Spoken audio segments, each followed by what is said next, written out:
Hello, my name is Woody. This is Change in the House of Pods, a podcast about Deftones. The song you're hearing is Linda Claire by Fleshwater.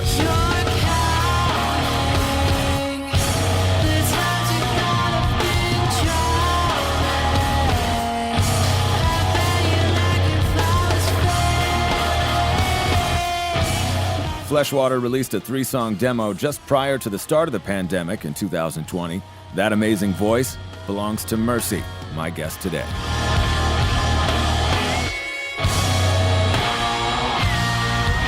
One of my favorite things about this podcast has been discovering and speaking with artists influenced by Deftones. I was put on to MIRSY thanks to the great Danielle Parsons, and then I found Fleshwater, and come to find out that Fleshwater includes members of Vane, who I know and love, and who are heavily influenced by Deftones. I'm excited to share that next week, Benno Levine from Vane will be my guest on the podcast. Anthony DiDio, who sings in Vane, will be on the podcast later this season too.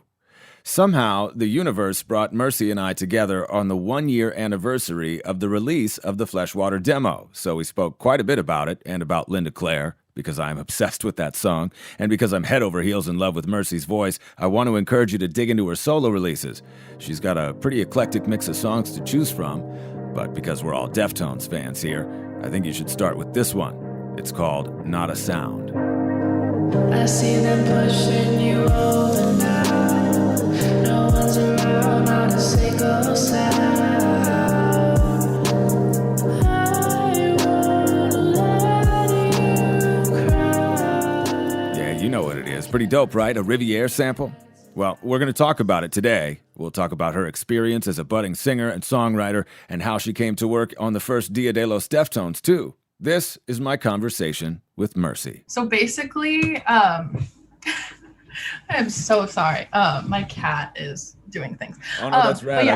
I love ambiance. That's cool. Have your cats in the Yeah, mix. he's gonna be coming in and out of here.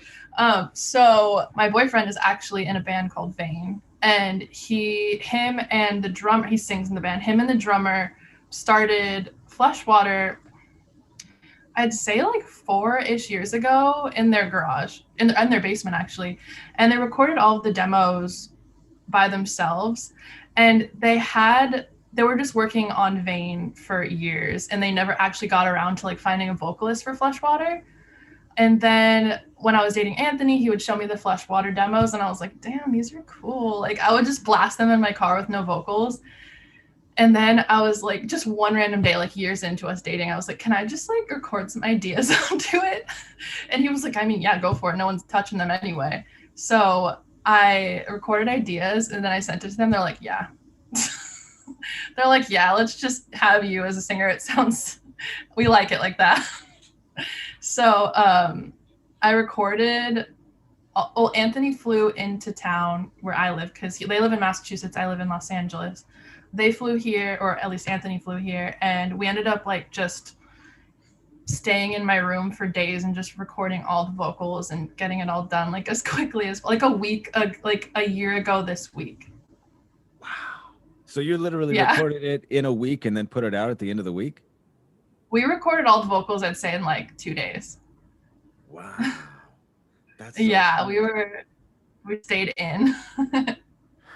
That's amazing. Yeah. It's wild to think about, because I'm a Vane fan. Like they've been at they've played 2 of my favorite live shows ever. So it's really cool to learn this, first of all. But that I wasn't aware that they put it out. I think about it in hindsight as like, okay, it was right before the pandemic. It was just a few weeks before my daughter was born. So it kind of makes sense how I missed it.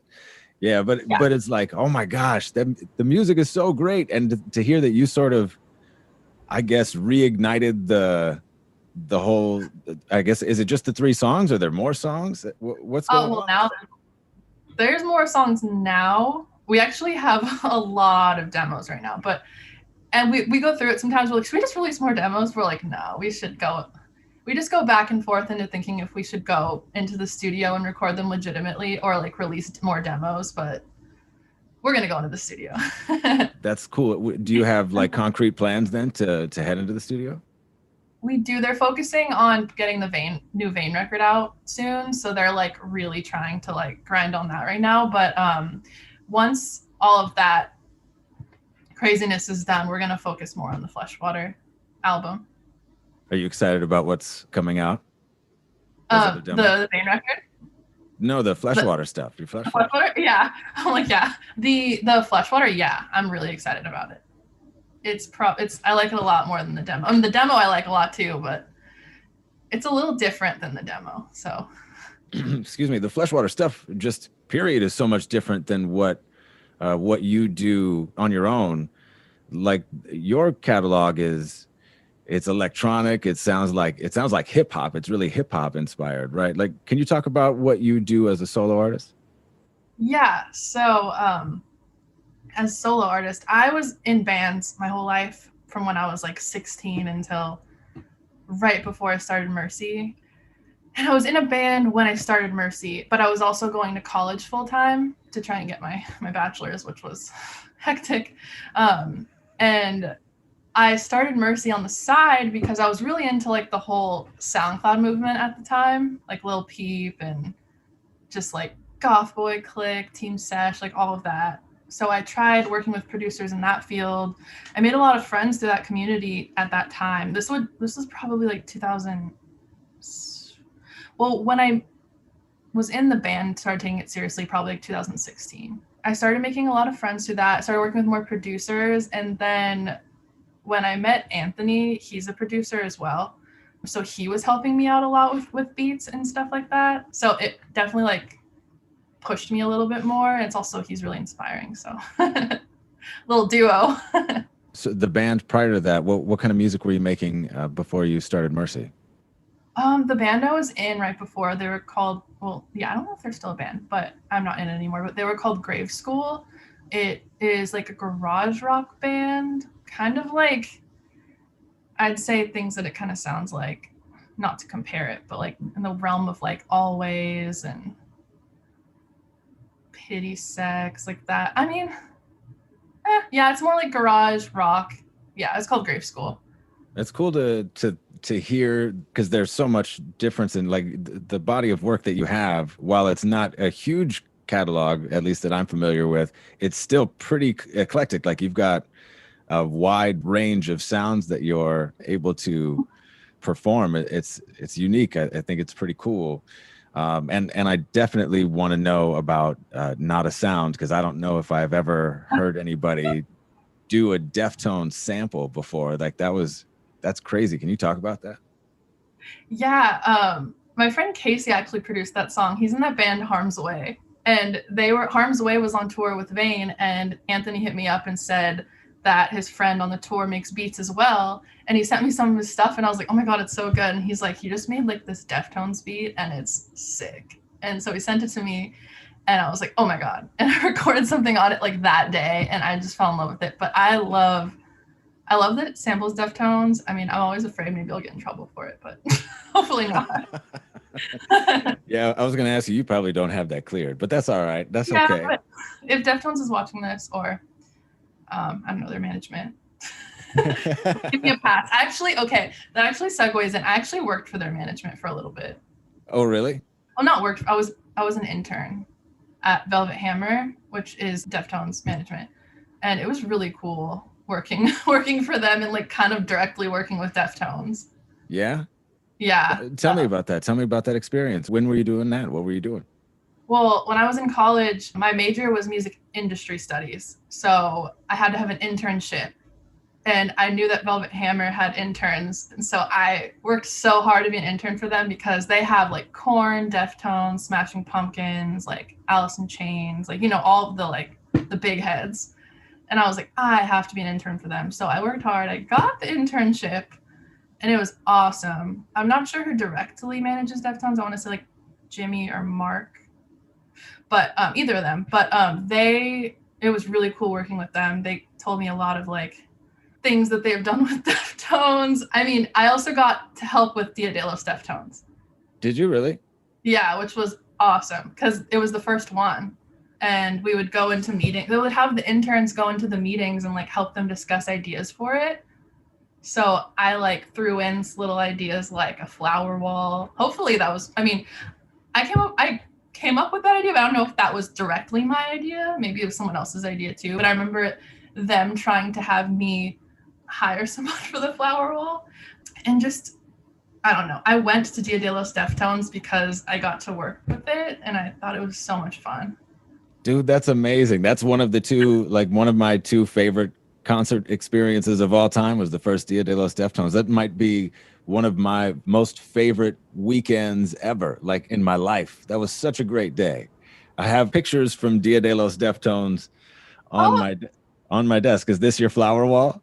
Yeah, that's the flower wall. I didn't like directly book it, but I was a part of the idea process. That's dope. That's so cool. How long were you working on that prior to the event? We were working on it. I mean, I started interning for them in August. And when was that? It was the weekend after Halloween. Yeah, so I mean, it was a few months, and I was helping make all of the playlists for Dia De Los Deftones. And I remember the most exciting part was choosing the Deftones songs. Also choosing which Vane song I got to put on there too, because Vane was on it. Yeah, I was going to ask too. Did you have anything to do with snagging them a spot on the bill that day? No, oh my gosh. It was funny though, because I was just helping out everyone, communicating to Vane, communicating to the management, trying to help promotion, but obviously Deftones are popular enough, they don't need promotion that much. But it was a fun experience working for them. I would love to actually work for them someday, but we'll see. Did you you got some opportunity to work with the band, it sounds like, or to interact with the band themselves? I only met Chino in passing at Dia De Los Deftones because he was walking with his manager, Jimmy, who is my boss. And I was like, Jimmy. And then he was like, oh, hey, what's up? And I introduced, my boyfriend was really anxious to meet Chino. And I introduced my boyfriend to Jimmy, and then Chino was there and we all met. It was cool. I was geeking out. Did you get a picture? No, because Chino was on his way with Jimmy. I think he was like escorting him really quick. Yeah. And they didn't want to get like bombarded. So it was just like a quick, like, hey, nice to meet you. Gotta go. But I mean, oh my God, those few seconds were like so exciting to me. And you said Anthony, he's a big Deftones fan too, it sounds like, huh? Yeah, he is. It was really exciting for him in that moment. And I was happy that like I was able to pull him over for a second. That's so cool. Yeah, that was the only time I've ever been close to meeting Deftones. I got to meet some of the other bands at the management, like some of the System guys and the AFI. I got to go to one of the guys in AFI's house and like have him sign autographs. That's cool. Yeah, just little things like that. That's I think. right. I met what's his face from Blink-182. What's his face? Tom DeLonge. I met Tom DeLonge for a second. That was so fun. So random. Really? Yeah, he was in the office. That's cool. That was fun. Yeah, man, I bet that would be an amazing place to be an intern. That's really awesome. The dream. I recommend it for anyone going through college to intern for them. Yeah. I can imagine. So when did you I'm gonna have to go back too and check out those playlists. I remember like following those playlists, the Spotify playlists. I'm gonna have to see which Deftones songs you picked out. When did you get into Deftones? Oh man, well, a different band I was in when I was 17, 18. They were, I mean, at the time I wasn't very familiar with Deftones. I was just getting out of high school. That band kind of like led me the way into being more into the music I'm into today. But they were, thinking back at it, they were massively Deftones influenced. They would always blast Deftones before our practices. The record that caught me when they put it on was Diamond Eyes, because it was just so, I don't know, so magical and beautiful. And I was like, what is this? And then they led me into the path of Deftones. Then I went to CD Trader in the Valley in Los Angeles, and I bought, I think, 3 Deftones records. I bought Koi no Yokan. I hope I said that right. I bought Diamond Eyes, and I also bought, which one did I buy? Saturday Night Wrist. And I just went home and I put them on my MacBook and just listened to them all the time. So you were in a band that got you into Deftones, and you say they were Deftones influenced. What kind of music was that band? What kind of stuff were you making? God, I can't really explain it. I mean, it literally just, it was very like technical. All of the guys in the band, I was young and I auditioned into that band. Yeah. They were all incredible musicians, like all got their bachelor's in their instruments. And I auditioned into the band as a vocalist. I had no Deftones influence at the time. So listening back at it, I think if I was on the same page as them, it would have made more sense. But at the time I was just like trying to write whatever, I don't know. It was an okay band. I mean, I was really young, but hopefully they're all still making music. I don't really keep up with them that much. How long have you been singing? Honestly, most of my life. My dad's a musician. He was a recording engineer when before I was born. He worked with like R&B artists. A lot of like he worked with Stevie Wonder and like Donna Summer. Wow. He was way more busy than I ever was. Wow. But he really got me into music growing up. That's the kind of stuff I was listening to my whole life. So when I joined this band and they showed me more heavier music, I was like, okay, this is cool. But yeah, he got me into music. He would cringe at my singing when I was younger because it was not trained and he had like the perfect ear. So he would like not force me, but he would like make sure I went to vocal lessons like most of my life. Really? Yeah, he really helped me out a lot with voice lessons, and they even signed me up for like these performance lessons, which were so cringe thinking back at them. But you were pretty small. You were pretty young at that time. Oh my gosh, yeah. Before I was like, I think they signed me up for piano lessons when I was like 4 years old. Wow, yeah. Yeah. My mom wasn't a musician, but she like respected the field. My grandma, her mom though, was a singer. So my grandma's always been a huge inspiration for me singing wise as well.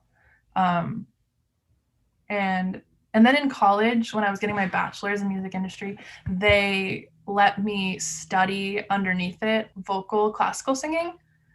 So I got to learn how to sing kind of like operatic style, classic, and like all these different languages, and that was a great experience. Yeah, that's interesting that you weren't majoring, it sounds like, in singing or in performance arts at all. That sort of sounds like it might have been a backup, but it keeps pulling you back in or something like that. Well, it's funny. I actually originally auditioned into my college as a vocal performance major, and they told me that I had the voice for it, quote unquote, but not the training, which is required. Interesting. Like operatic class. Apparently I had to have at least 2 years of operatic classical training before the audition. I'm like, isn't that what you guys are supposed to do? Yeah, right. Yeah. So I backup planned how to do the music industry one, but they said if I studied that, I could still study voice. So I was like, win-win. Yeah, no doubt. Yeah, for sure. That's crazy. How do I get any experience if you don't give me the job? You need to get the job. Yeah. You need more experience. I was so angry. I was like, what are the odds? But that's cool. So you have, it sounds like you were in school and you were getting into Deftones while you were starting college? Yeah, definitely. I was way into Deftones at the time. Oh my gosh. Did you know anybody else, go to school with anybody else who was into Deftones? I mean, other than the guys in the band that introduced you to them. I mean, not really, but at the time, everyone in my class was kind of just like violin players, like people who listen to more of like the classical side of things. Some people they dabbled with like the trip hop world because it was very jazzy. So no one in my classes really, but I was very involved in the music scene at the time. Well, still am, I guess. But a lot of my friends listened to Deftones and Danielle. Yeah, of course, right? So, and where did you go to school? I went to Cal State Northridge in the Valley in Los Angeles. So the people at school weren't necessarily connected to Deftones, but or tuned into them, so to speak. But some of your friends in the music scene that you are participating in, and what were you doing? You said you were like connected to the music scene, or you were dabbling in it. What were you doing? Were you in a band? Were you performing, or what were you doing? At the time, I was in grave school. I was in grave school throughout college, and then I started getting very busy with college and also at the same time working as much as I could. So they gave me the call one day, like, hey, we want to start touring. None of us are in school. Like, you have no time for this. I'm like, first I was like, oh, come on. But then I was like, okay, I understand. Yeah, no doubt. Yeah. So was it just those 3 albums while you were in school? The Diamond Eyes, Koi, and Saturday Night Wrist? No, I mean, obviously as I got older, because when I went to community college before that, and that's when I started getting into Deftones. Once I was in like actual college, I pretty much knew their whole catalog. You knew it all, yeah. Catalog, yeah. So what was it early for you? What were the albums? What songs? What was hitting with you? Oh man, honestly, like I think Cherry Waves was a big one at first. I loved that song. I just love the notes Chino goes to with his voice. I don't know, I guess coming from like a jazz side, like R&B world, it was like, I feel like he must have had a lot of jazz influence of some sort. Also, like just the bass, what they do with their bass. They're an incredible band. The Diamond Eyes record, when I first got into that, I was really obsessed with the song Diamond Eyes and Sex Tape.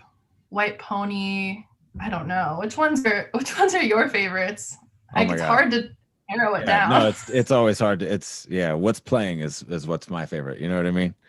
But exactly. I'm thinking about the songs that you're picking, and they tend to be the songs where Chino is, I guess, more shoegazy or whatever vocally. And I'm sort of, I guess I'm trying to connect like what you do maybe, and if there's some influence, because straight up, like, even though Linda Claire came out a whole like 8 months earlier or 6 months before Ohms, like the end of the end of Error on Ohms sounds eerily similar to the end of Linda Claire. There's something like, there are things in your voice that are just in the way that you're performing that are very similar to what he's doing, and the music is close. It's close. It was reminiscent. Like when I first heard Linda Claire, I was like, shit, that sounds like Error. That sounds like the end of Error. But that can't be. It's not like, because this came out a whole 6 months earlier. It was a trip to me. Did you didn't notice that, did you? You know, I have to re-listen now that you said that. I am so weird, and I have to like be in this specific point in my life and like have a moment to like really take in a record and listen to the whole thing. And that record, I've been waiting for like the exact moment where I feel like I'm like ready to really take it in and listen to it a whole bunch. And like I listened to it a few times, but I feel like I was like, I'd always kind of turn it off, but it's not time yet. Not that it's their fault, but like I'm just like, I'm so weird with that kind of thing. Sometimes it'll take me years to like check out a new record because I'm like, I have way too many thought processes. But I have to re-listen to it knowing what you just said. That's hilarious. Yeah, it was really interesting to me. And I mean, obviously, having done Not a Sound, that's a pretty big hat tip. But I don't know that I noticed anything otherwise that like you were stealing or you know what I mean, like borrowing, just phrasing wise, or any influence. Is there any influence from Chino in your singing? Oh yeah. I mean, I'd be lying to say no. I don't even know how to explain it, but yeah, I definitely have a massive influence on them. I do notice, like, I mean, I get tagged in things a lot. People will be like, Fleshwater reminds me of Deftones, or like, my voice also, this is a really random comparison. People always tell me I sound like the singer from Circa, which I've actually never listened to them, but I know they do collaborate with Deftones often. That's a thing, right? I think the singer Anthony Green is a big fan of Deftones, and he's performed some of their songs like solo. I don't know about with Circa, but I think a lot of Deftones fans, a lot of younger Deftones fans who maybe started as Circa fans, were put on to Deftones via Anthony Green. So that's where I suspect there's some association. Yeah, unless there's more. If there's more, that'd be cool. Yeah, I know. I don't know who I heard this from, but I heard that they had something to do, or like Anthony had something to do with Ohms. Am I wrong? I could be wrong, completely wrong. I haven't heard that. That would be awesome. Yeah. That would be awesome to learn that. That would be really cool. Do you remember where you might have heard that? No idea. No, okay. So Well, it's maybe not we're making it up. If that's, back. But yeah, I definitely we get compared to Deftones a lot, which I mean I don't hate that because I love them. And I know that I am influenced by them heavily. Like you said, you noticed that the songs I chose were kind of shoegazy. I do have a big, massive love for shoegaze. So, and Deftones does sometimes cross over into that world. yeah. So that's probably why I even got into them in the first place, is because of the ambience in the voice. I'm a huge sucker for reverb. Yeah, I've noticed that a And little just bit. yeah. But it sounds so cool. Yeah. He has these things he does with his voice a lot where he like bends it like that kind of thing, which definitely was a massive I don't know what it is. I mean, anyone could do that, but with his voice specifically, I don't know. Huge inspiration vocally. I don't know that just anyone could do that. I think it's pretty singular. I think it's a pretty unique. No, I mean like anyone could like come up with that. No, that's wrong. Not anyone can come up with that, but like it's just notes, but he makes it sound so magical. Yeah. That's where I was going with that. Yeah, I think I know what you're talking about. I think there's a quality that is unique to Chino. That's it's more than just like the front man thing. Like front man can be front man, but you know, the talented front men, they're the ones that give you the space to, I don't know, not just do one thing. You know? Yeah, you know, when Chino's on a song, you know it's Chino. You know what I mean? Yeah. Like he has such a specific voice and tone and like writing style. That's what I love about it. Honestly, like that's probably, they're all incredible musicians and everything they write as a band is great. Vocally though, that's probably like the reason I love them so much, is because as a singer, like that's what I listen to in bands a lot of the time. Yeah. But the heavier end of Deftones, how does that connect or hit you? Like, are you into the heavy stuff? Were you into heavy music before you listened to Deftones? Yeah, I mean, I was kind of just starting to cross over into that world around the time I found out about Deftones, probably like a year or so or two. I got into heavier music when I was 16. And I got into Deftones when I was like 17, 18. So I had a little bit of a prior liking towards that style. But yeah, I definitely love the heavier sides of Deftones. It's also just impressive to me how they can go from heavy to so melodic and beautiful at the same time. So that's something like a quality about Deftones that I do love a lot. Have you ever done anything really harsh or dissonant with your vocals? No, you know, I've always like wanted to, but something about like, sometimes I tell this to my friends sometimes, but I wish sometimes I wasn't so trained as a singer, because I feel like I would take more risks. It just scares me to go outside of what I know. So I feel like I've also had so many vocal coaches like yell at me saying like that kind of music is bad for your voice. I don't know. One of my vocal coaches once was a woman in punk. And so her band, she did yell and scream, quote unquote, like in her songs. So I would ask her sometimes, she said, I wouldn't recommend it. Like your voice is pure, you know what I mean? But I'm jealous. Like I wish I could. I don't know if you've heard of Phoebe Bridgers. Yeah. I'm not totally familiar with her work, but it's been hard to miss her lately after she busted the guitar up on SNL, right? Like it's been. Yeah, exactly. She's sick, but I was watching an interview with her recently, and she wanted to scream on her album, but she didn't know how because she'd never done it before. And she asked someone, and they were just like, "What do you mean? How do you do it? You just do it." And she was like, "Oh shit, light bulb!" Like, and I guess just did it. And I feel like one day I just need to try. Honestly, with Fleshwater, it would be cool just to go in on a song, which is kind of something I want to attempt on the album. But I mean, Anthony always tells me I should just like go crazy on a song one day with like no walls up, because I tend to put walls up sometimes. He actually pushed me to do a lot more on Linda Claire that I probably would have not come up with myself. Like towards the end of the song, when it goes like my voice goes a little higher than normal and I'm pushing more with my voice. That was his idea.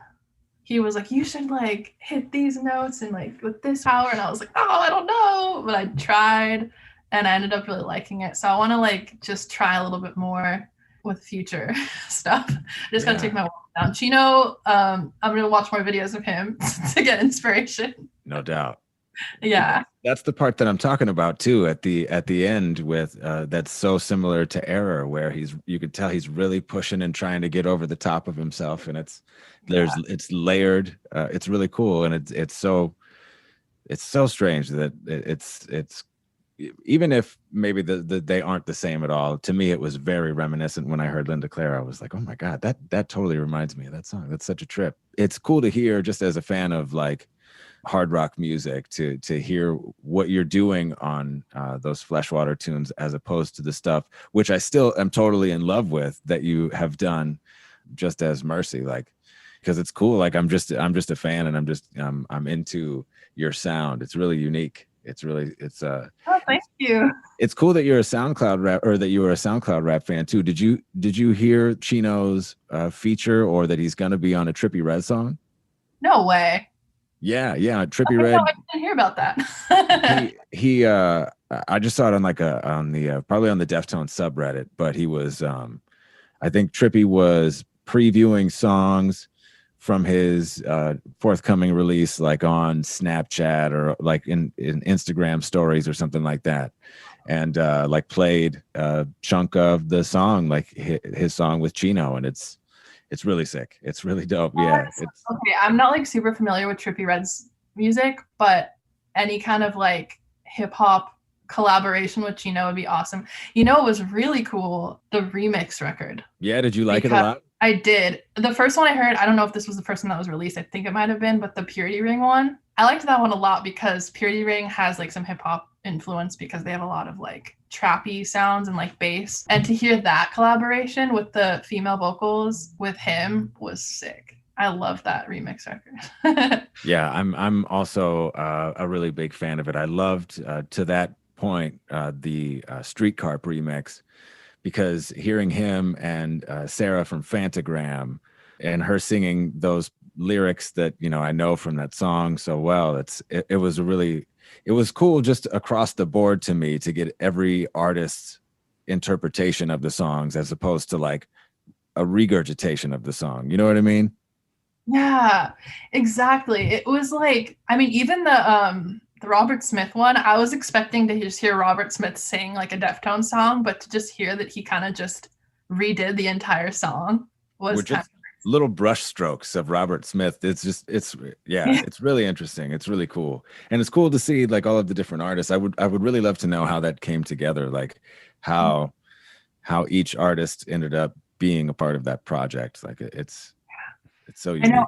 Well, from what it seems like Chino just, or like Deftones guys in general, just seem to really stay active in getting to know like newer bands. Because even at Dia De Los Deftones, I noticed Chino would come out and watch the littler bands. I think he was standing like side stage for Doja Cat, but she wasn't even that popular at the time. I mean, she was popular, but like not as popular as she is now. And like just giving all these bands a chance coming out. I think he also was standing there for Vows. Mm-hmm.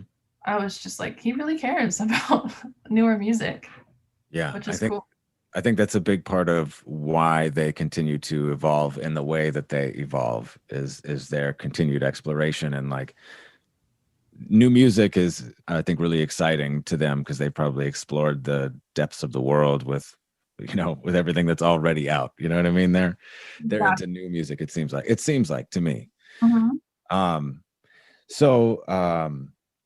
What about going forward as Mercy? Are you going to be releasing? I know you put out like an EP last year, or was it just a couple of songs in 20 and then an EP in 19? Yeah. I did. I guess I'd consider them both EPs. For the last EP, I worked with one of the guys in Goth Boy Click, which was a huge thing for me because obviously, like I said, growing up, I was like a massive fan of Goth Boy Click and like Lil Peep and that whole world. And to work with someone in Goth Boy Click, Dubs specifically, because Dubs is an incredible musician, because also is highly shoegaze inspired. Can't speak for him if he listens to Deftones or not. Don't know that, but it was cool to work with someone in that world that also listens to the kind of music I listen to. He understood what I was going for. And then the one before was just a mesh pot of different producers. But for the future, I have like about 8 to 10 skeletons demos of like songs that are completely just written by me, which I've never done before. Because usually I have someone either completely produce it for me with, obviously I'll give, like my last EP I wrote most of the guitars for, and then I would send Doves the guitar and he would make a beat over it, and he added guitars as well. But for the new one, I'm making the beat, I am writing the guitar, the bass. Wow. I'm trying to go all in, so we'll see. We'll see. And my friend's gonna help me like put it all together, like I guess co-produce, but I'm like writing it myself, the demos. How's it going so far? It's going well. You know, a little, I get nervous that people, it's going well. I just get nervous people aren't gonna like, it's different. It's not as hip hop trap oriented. Yeah. It's more along the lines of like one of my recent singles, Alike, but also not. It's more, there is some, I'm not gonna. Don't tell too much. Yeah, exactly. No, but that's cool. I'm stoked on that. Because I think that you've proven you're capable of going outside of, you know what I mean? Your range is big. So you've got some solo stuff coming, it sounds like, maybe later in the year. You've got Fleshwater stuff coming later in the year. I'm really hoping for all of that to be out this year. I'm sure it will be, but you know, quarantine's been rough. Yeah. Very uninspiring, but I'm trying to get more inspired lately. That's cool. Are you planning to, or are you hoping to, I would imagine, perform? Yeah, that would be the goal. That'd be awesome. It's actually funny. The last concert, I guess, or show I went to in general before quarantine was the Cure Fest. Oh, really? With Deftones, yeah. That's amazing. That was fun. Were you there? No. I wish I only got out to San Diego. I wish I could have gone out to the was in Pasadena, right? The Daydream Festival. Pasadena Daydream, exactly. Tell me about it. I mean, it was awesome. Like all my worlds colliding. Yeah. Like I got to see Chelsea Wolfe and Ruth Rundle, Pixies, Deftones, The Cure. Oh my God. Probably so much more I'm forgetting, but how many times have you seen Deftones? Only twice. Only at Dia De Los Deftones and The Cure, the Pasadena Daydream Festival. I wish I could have seen them more. I feel like, oh, you know what? I had it on my calendar to see them last year, but it, you know. Yeah, I know. Everything hit the fan. Yeah, totally. What a trip. That's so funny that you were like a part of the creation of the Dia De Los Deftones. I love that. That's such a, whether or not you were an intern, and by the way, I know how hard interns work. Interns bust their ass. So especially on the day of the event, I'm sure that was there was quite a bit of work to get done. But then too, that like Vane was playing that day, and then you were a part of the production. Like that's, what a trip. But I actually got to play with them that day. I played the keyboard on Did you really? Song. Yeah, I did. Oh my gosh, I'm gonna have to go back and check my cell phone videos, because I totally took some video during their set. I'm gonna totally look for you. That's rad. Only during one of their songs though, but that was cool because yeah, it was just a fun experience. I missed that day a lot. I wish I got to go to the next year's one, but for some reason it didn't work out. Did you go to the second one? I did. I went to the second one as well. Yeah, I promised myself and threatened my wife that if we don't go back every year that they have it in San Diego, then it's a wrap. I'm quitting. I'm quitting this. Yeah. I should have found. I don't know why I didn't go. Maybe I had something that came up. But yeah, it was so much fun and awesome working for Velvet Hammer. They really care about their bands, and Deftones is so lucky to have them. All right, just to have a little bit of fun. I know it's hard to rank them or to name your favorite songs, but I'm going to ask you to try to do it anyways. 3 favorite. What's have you been working on it a little bit? No, I haven't, but I'm just gonna look at Okay, their. you're gonna use it for reference. Got it. Okay, so There's so many. let's go. Let's just start with the albums. Let's give me your 3 favorite Deftones albums. Okay. Well, like I said, like Koi, Diamond Eyes, and Saturday Night Wrist were like my first 3 I knew. So those ones I listened to the most when I was younger. But as I got more into it, I'd have to narrow it down to Around the Fur, White Pony, and honestly, it's a tie between Diamond Eyes and Saturday Night Wrist. Oh man, this is hard. Diamond Eyes I'd probably choose just because of how like ambient it is and how in my vocal inspiration world that record is great. That's cool. And Around the Fur, you like Around the Fur a lot too. Oh my god, yeah. Well, because that one has a lot of the, let me see, remind myself what song. Yeah. There's just a lot of like heavier songs on that record, which I guess the heavier albums I got into later. Because I mean, I guess Diamond Eyes and Saturday Night Wrist aren't as, no, there's a lot of heavy stuff on there. I don't know. I mean, it's so hard to narrow it down. Honestly, all of their records are so good. Each of them have great songs. Adrenaline has a lot of bangers too. No mention of the self-titled or Gore yet. I love those. I mean, as do the other ones. I don't have like a huge bond with them as much. Like I'm not as familiar with them as the other records. Mm-hmm. The other records I have on vinyl too, which those ones I don't, like the self-titled and Gore. So I just probably play them less, but not to say that they're not also great records. I'm just not as familiar. Yeah. It takes a bond. You have to spend time to really connect with any album, I think, to grow the attachment. Yeah, and like I said, like I take a while, like sometimes years to get into an album. Yeah. I just have to be in the right state of mind. Like there's still like older bands that I haven't checked out yet that I still have on my list of like when I'm in the mood. Yeah, I totally know what you mean.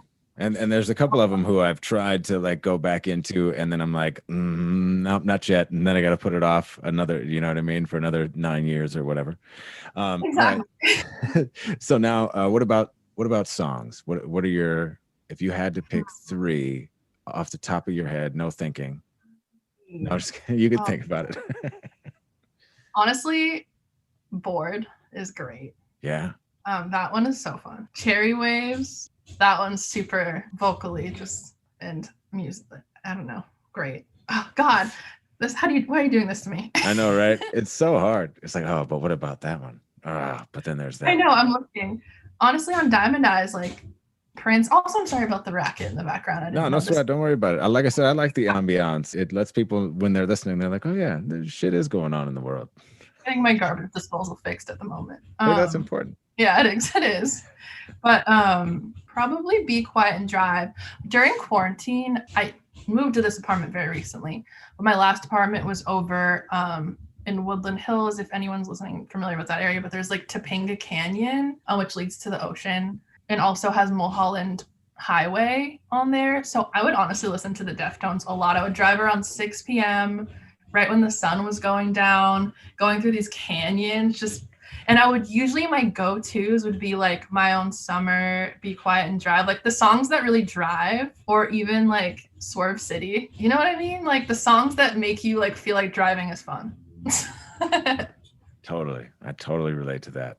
I mean, that's probably where I've consumed like 90% of my Deftones is in the car at full volume. Exactly. Yeah. Mm-hmm. That's amazing. Have you ever performed or recorded a Deftones song? No, but that sounds like fun. I would love to do that. I should. Oh man, I should. That would be awesome. Or like an acoustic cover or something. It's up to you. That would be fun. Yeah. I think I would be, if you wanted input, I'll toss some ideas out. That would be an amazing thing. That would be really cool. Well, how I like to conclude every conversation is with a request for recommendations. And this is inspired by something that Chino said on a podcast, that the only reason he tweets out links to songs that he likes because he thinks that's the coolest thing that people could get from him on social media. So in that spirit, put me on to 3 things. And it doesn't have to be music. It can be all music, old, new. It could be art, fashion. It doesn't have to be culture. It can be. Actually, I had a guest just recently recommend flossing, which I thought was a really great, really solid sound advice. It's a good thing to put people on to. Flossing is fun. I might have. It's dawning on me now too that I could have had like some food in my teeth, and maybe that was just for me. Yeah, that's so funny. Any three things? What do you think is worth putting people onto? You know what? I'm gonna say this. This is not music, but honestly, like through this quarantine, something I've really noticed has helped me a lot are like self-help books. Yeah. Like books that specifically dial into like one maybe problem you're having or like advice you need. I don't know. It's helped me a lot because I haven't been able to really like look in or I guess afford because of the pandemic getting like a therapist right now. So it's been like my mini therapist. Yeah. Just like books. I've been reading a lot. So that's something I recommend to people. Can never hurt. I actually recommend books to people too often. I'm like, oh, you have that problem? Read this book. That's awesome. Yeah. Well, if you want to put me on to 3 books, that's great too.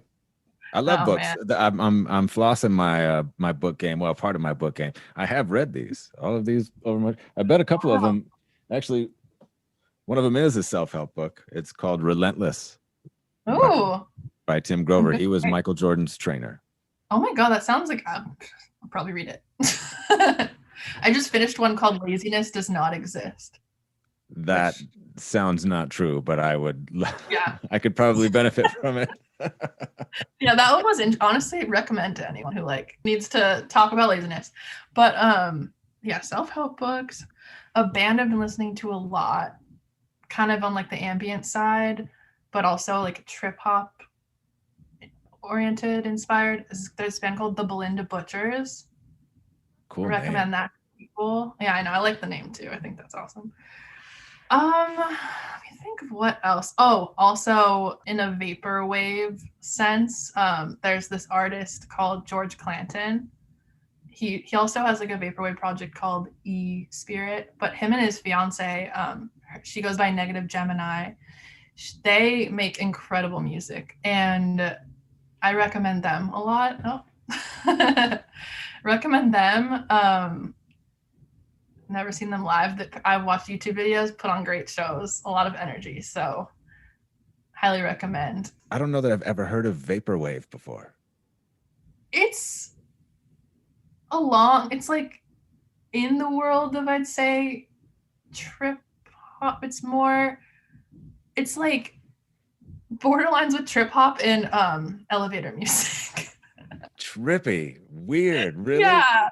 It's like 80s too. I think it's like dope. 80s synth. It's hard to explain. You just have to listen to it. Vaporwave. Yeah. I'm totally gonna look into that. Yeah, because that sounds far out. I am totally into it. Fun. Was that 3 things? I guess so. Yeah, 3 things. You got something else you want to put me onto? You could put me on to 4 if you want. If you got something else that you're thinking of. I don't know. I recommend people buying plants. Because livens up the room. It's been really inspiring for me to help with me feeling more alive in quarantine. That is sound advice. Going outside. Yeah, there's I guess 4 things. Dude, those were amazing recommendations. Vaporwave is fucking dope. So are the Belinda Butchers, and so are plants, frankly. I knew about plants, but I didn't know about the other ones. It's awesome. My sincerest thanks to Mercy. I can't wait till you blow the fuck up and everybody knows about you and your amazing voice. Sincerely, I am the president of the Mercy fan club, and I am convinced this woman is going to sweep you off your feet with her voice. Please, give her a listen, and Fleshwater too. Change in the House of Pods is available almost everywhere. If you want to reach me, I'm at Woodbruh on Twitter and Instagram. That's WOODBRUH. Hit me up if you want to talk about Deftones. I'm down. My guest next week is Benno Levine from Vane, and I've got a surprise guest coming before too long. He was actually a guest on season 1, and we had an epic conversation. You won't want to miss it. My name is Woody. Thank you for listening to Deftones, and thank you for listening to Change in the House of Pods.